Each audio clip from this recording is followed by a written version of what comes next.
घेवर बनाने के लिए हम एक खुले बर्तन में लेंगे 8 चम्मच के करीब ये पिघला हुआ घी। यहाँ मैं घेवर बनाने के लिए जो मेजरमेंट बताऊंगी आप उसे अच्छे तरीके से समझिए। पहली बार में ही आपका घेवर बिल्कुल परफेक्ट तरीके से बनेगा। तो चलिए, ये 8 चम्मच के करीब घी ले लिया है मैंने। अब पिघले हुए घी में हम ये डाल देंगे 4 से 5 टुकड़े के करीब बर्फ। बर्फ के साथ घी को अच्छे तरीके से फेंटेंगे। देखेंगे ये बिल्कुल ही क्रीमी टेक्सचर में हो जाएगा और इसका कलर भी हल्का व्हाइट हो जाएगा और ये बिल्कुल वजन में भी हल्का सा हो जाएगा। तो हम इसे अच्छे तरीके से फेंटेंगे। घी को अच्छे तरीके से फेंट कर इसलिए लिया है ताकि जो हमारा जो घेवर बनेगा वो बढ़िया जालीदार बनेगा।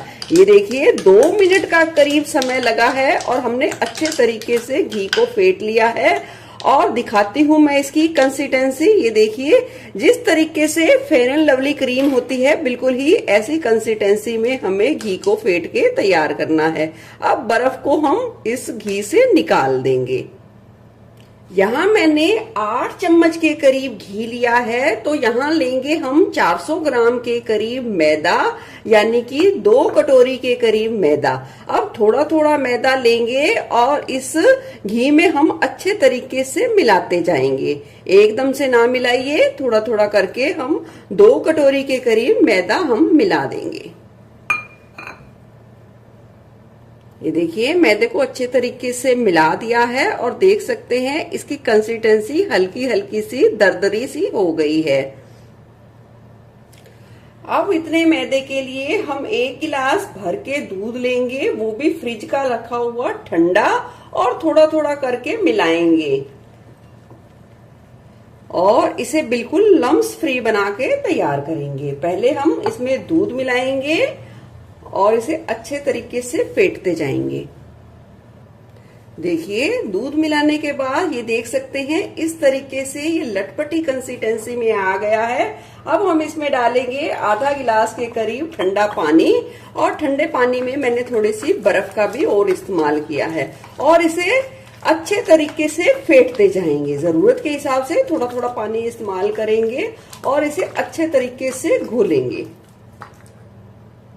ये देखिए 1 गिलास पानी डाल के इस तरीके से है इसका टेक्सचर। अब फिर से हम डाल देंगे इसमें आधा गिलास के करीब पानी और इसे फेंटते जाएंगे।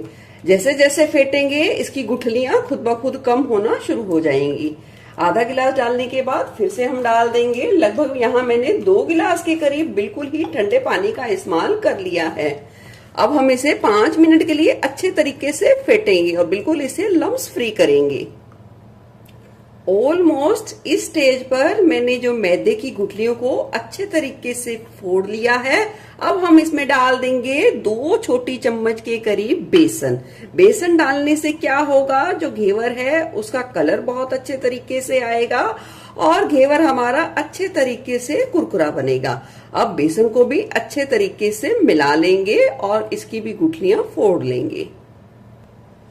बेसन डाल के भी हमने अच्छे तरीके से 2 मिनट के लिए फेंट लिया है। फिर से हम इसमें डाल देंगे अब 1 गिलास के करीब बिल्कुल ठंडा ठंडा पानी। देखिए यहाँ मैंने 2 कटोरी के करीब बेसन लिया था, तो उसके लिए यहाँ मैंने 3 गिलास के करीब पानी का इस्तेमाल किया है और कुछ इस तरीके से घोल को तैयार किया है। देखिए छोटी मोटी तो गुठलियां रह जाती हैं क्योंकि मैदे में बहुत ज्यादा चिकनाहट होती है पानी डालने के बाद। तो अब हम इस बैटर को अच्छे तरीके से छानेंगे। छानने के लिए हमने ले लिया है खुला बर्तन और उस तरीके से ये छलनी लगा दी है और इसे छलनी की मदद से अच्छे तरीके से छान लेंगे ताकि इसमें कोई भी गुठली ना रहे। देखिए कुछ इस तरीके से हमने सारे बैटर को अच्छे तरीके से छान लिया है और सारे इस घेवर के बैटर को बिल्कुल ही लम्स फ्री बना के तैयार कर लिया है। देख सकते हैं इसकी कंसिस्टेंसी। आप जब गिराओगे तो ये कोई भी शेप, कोई भी आकार नहीं लेगा। ये बिल्कुल रनी बैटर है और इसी तरीके का बैटर ही हमें घेवर के लिए चाहिए। टोटल इस घोल को तैयार करने में लगभग हमें 15 से 20 मिनट का समय लगा है और हमने इसे अच्छे तरीके से फेंटा है। अब हम इसमें लास्ट में डाल देंगे 2 छोटा चम्मच के करीब नींबू का रस और इसे अच्छे तरीके से मिलाकर घोल तैयार करेंगे घेवर का। नींबू डालने से क्या होगा, बैटर जो घेवर बनेगा वो बहुत ही अच्छे तरीके से खस्ता उठकर आएगा। तो चलिए घेवर बनाना शुरू करते हैं। घेवर बनाने के लिए हम किसी मोल्ड या सांचे का यूज नहीं करेंगे, हम इस पैंदे में ही बनाएंगे। तो हमने यहाँ ले लिया है तेल, आप चाहें तो घी का इस्तेमाल भी कर सकते हैं। और तेल की मात्रा आधे से हल्की सी ज्यादा लेनी है और बहुत ज्यादा भी नहीं लेनी है, हल्की सी ज्यादा लेनी है। और तेल को घेवर के लिए अच्छे तरीके से गर्म करेंगे। अब मैंने यहाँ एक खुले बर्तन में बहुत ज्यादा बर्फ डाल दी है और उस पे ये टिका देंगे ये घेवर के बैटर वाला तैयार पतीला। इससे क्या होगा कि जो घेवर का बैटर है अच्छे तरीके से ठंडा रहेगा, बिल्कुल भी गर्म नहीं होगा, क्योंकि हमें बिल्कुल ठंडा बैटर ही चाहिए घेवर का बनाने के लिए।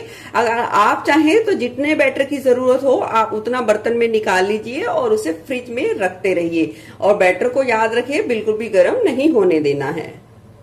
चलिए, तेल भी हमारा बहुत अच्छे तरीके से गर्म है और इस तरीके की हमने कड़छी ले ली है और इस तरीके से 8 से 10 इंच की ऊंचाई से हम थोड़ा थोड़ा करके बैटर डालेंगे। एक ही बारी में पूरी कड़छी को नहीं डालना है, इस तरीके से थोड़ा थोड़ा रुककर डालते जाएंगे। देखिए कुछ इस तरीके से फिर से डालेंगे। एक कड़छी जो बैटर हम यूज करेंगे उसे 4 से 5 बार में डिवाइड करके हम डालेंगे और रुकते जाएंगे। जैसे जैसे ये बबल्स थोड़े से शांत होंगे और उस हिसाब से हम थोड़ा थोड़ा सा बैटर डालते जाएंगे। ये देखिए,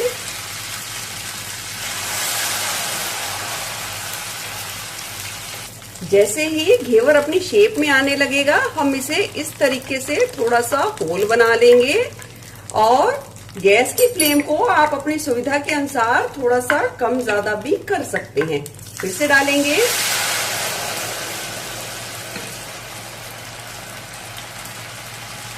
तो देखिए, फिर से डालेंगे और फिर से थोड़ा सा स्पेस बनाएंगे इस तरीके से।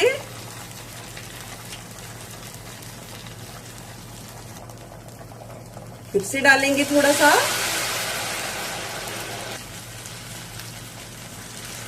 फिर से डालेंगे। देखिए, फिर से डालेंगे। जितना भी आपको मोटा चाहिए घेवर उस हिसाब से आप बैटर को डालकर सेक सकते हैं। अब लास्ट में घेवर को इस तरीके से हल्के हाथ से प्रेशर दे दीजिए और घेवर को अच्छे तरीके से ऊपर से भी सिकने दें। चलिए, घेवर सिक गया है। अब हम इसे आराम से इस तरीके से निकाल लेंगे। ये देखिए, देख सकते हैं कितनी बढ़िया जाली आई है और घेवर हमारा बिल्कुल भी नहीं टूटा है, कहीं से भी देख सकते हैं आप। देखिए, मैंने यहाँ एक जाली टिका दी है और उस पर ये डाल देंगे घेवर, ताकि हमारा एक्स्ट्रा तेल जो घेवर में है वो अच्छे तरीके से निकल जाए। अब आप देख सकते हैं घेवर कितना बढ़िया बनके तैयार है, कितना जालीदार बनके तैयार है। इसी तरीके से हम सारे घेवर बना के तैयार करेंगे। 2 कटोरी मैदा से यहाँ मैंने 8 से 9 घेवर बना के तैयार किए हैं, यानी कि 20 रुपए में ये 9 घेवर बन के तैयार हुए हैं। तो चलिए, अब घेवर बन के तैयार हैं तो घेवर के लिए अब बना लेते हैं पहले चाशनी। घेवर की चाशनी के लिए हमने एक पैन ले लिया है, उसमें डाल देंगे 1 बड़ी कटोरी के करीब चीनी। डाल देंगे आधी कटोरी, यानी जितनी चीनी ली है उसका आधा हम डाल देंगे पानी। डाल देंगे 10 से 15 केसर के धागे, अगर आपके पास हैं तो जरूर डालें, नहीं तो आप स्किप भी कर सकते हैं। अब गैस की फ्लेम को कर देंगे हाई पे और इसे अच्छे तरीके से मिला देंगे और एक उबाल चाशनी में आने देंगे। चाशनी में उबाल आना शुरू हो गया है। गैस की फ्लेम को मीडियम टू हाई पर सेट कर देंगे और चाशनी को 3 से 4 मिनट के लिए पकने देंगे, या इतना पकाएंगे कि वो एक तार, हल्की एक तार की चाशनी ना बन जाए। चलिए 3 से 4 मिनट के बाद चेक कर लेते हैं। और चेक करते समय गैस की फ्लेम को बिल्कुल लो पर कर दीजिए और इस तरीके से थोड़ा सा चम्मच में ले लीजिए चाशनी का बैटर और हल्का सा ठंडा करें। ठंडा होने के बाद उंगलियों में लीजिए ये बैटर और अंगूठे की मदद से इस तरीके से चेक करें। ये देखिए ये अच्छे तरीके से चिपक गई है और हल्की हल्की सी तार छूटने लगी है ठंडी होने में, बिल्कुल हल्की हल्की सी, बिल्कुल नाम मात्र सी, बस इतनी ही चाहिए क्योंकि ठंडा होने के बाद ये और भी गाढ़ी हो जाएगी और प्रॉपर एक तार की बन जाएगी। तो चाशनी को चलिए हल्का ठंडा होने के लिए रख देते हैं। चाशनी बन गई। अब हम घेवर के लिए बनाएंगे यहाँ रबड़ी। हम इंस्टेंट ही बना के तैयार करेंगे। तो यहाँ मैंने डाल दिया है 1 पाव के करीब खोया। आप चाहें तो मिल्क पाउडर का भी इस्तेमाल कर सकते हैं रबड़ी को बनाने के लिए। सारा ये मावा डाल दिया है और गैस की फ्लेम को लो टू मीडियम पर सेट कर देंगे और मावे को थोड़ा नरम होने तक चला लेंगे। मावा देखिए बहुत ही अच्छे तरीके से सॉफ्ट हो गया है और गैस की फ्लेम को अभी हमने लो पर ही रखा है। डाल देंगे इसमें 1 गिलास के करीब फुल क्रीम दूध और इसे अच्छे तरीके से मिला लेंगे ताकि कोई भी मावे की गुठली दूध में ना हो। मावा और दूध दोनों ही एक सार हो जाएं। मावा और दूध अच्छे तरीके से मिला लिया है। डाल देंगे स्वाद के अनुसार चीनी और इसे भी अच्छे तरीके से मिला लेंगे और एक उबाल आने देंगे। उबाल आने के बाद अब हम इसे गाढ़ा करेंगे रबड़ी की तरह और गैस की फ्लेम आप अपनी सुविधा के अनुसार एडजस्ट कर सकते हैं, पर इसे लगातार चलाते रहिए ताकि रबड़ी बिल्कुल लगे ना कढ़ाई के तले और किनारों पे। देख सकते हैं रबड़ी बिल्कुल बनके तैयार है। हाई फ्लेम पे लगातार चलाते हुए मैंने 3 से 4 मिनट में ही रबड़ी बना के तैयार कर ली है और अब इस रबड़ी को अच्छे तरीके से ठंडा करेंगे और जैसे ही ठंडा होगी ये और भी अच्छे तरीके से गाढ़ी हो जाएगी जितनी हमें घेवर के लिए चाहिए। तो चलिए रबड़ी भी ठंडी कर लेते हैं और फिर मिलते हैं।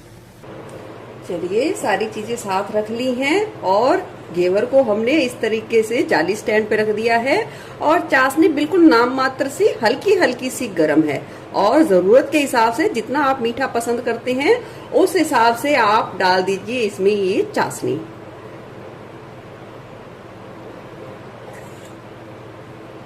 और 2 से 3 मिनट के लिए इसी तरीके से चाशनी में रहने दें। अगर आपको ज्यादा मीठा पसंद है तो आप डायरेक्ट चाशनी में भी डुबो सकते हैं। 2 से 3 मिनट बाद अब हम डाल देंगे इसमें तैयार की हुई रबड़ी। जितनी आपको पसंद हो आप उस हिसाब से लगा सकते हैं। चलिए रबड़ी को भी हमने अच्छे तरीके से लगा लिया है जितनी हमें पसंद है और अब गार्निश कर देंगे थोड़े से कटे हुए बादाम के साथ, थोड़ी सी कटी हुई पिस्ता की कतरन के साथ। बिल्कुल ही हलवाई से भी ज्यादा टेस्टी तरीके से हमने घेवर बना के तैयार किया है। देखिए अगर आप इस घेवर को लंबे समय तक चलाना चाहते हैं तो बस ये इसका बेस बना के तैयार कर लीजिए, यानी कि जो मैदे का घेवर बना के तैयार कर लीजिए और जब भी आपको खाना हो तो तुरंत चाशनी और ये रबड़ी बनाइए और खा लीजिए। इससे क्या होगा कि आप 15 दिनों तक जो घेवर है उसे स्टोर कर सकते हैं।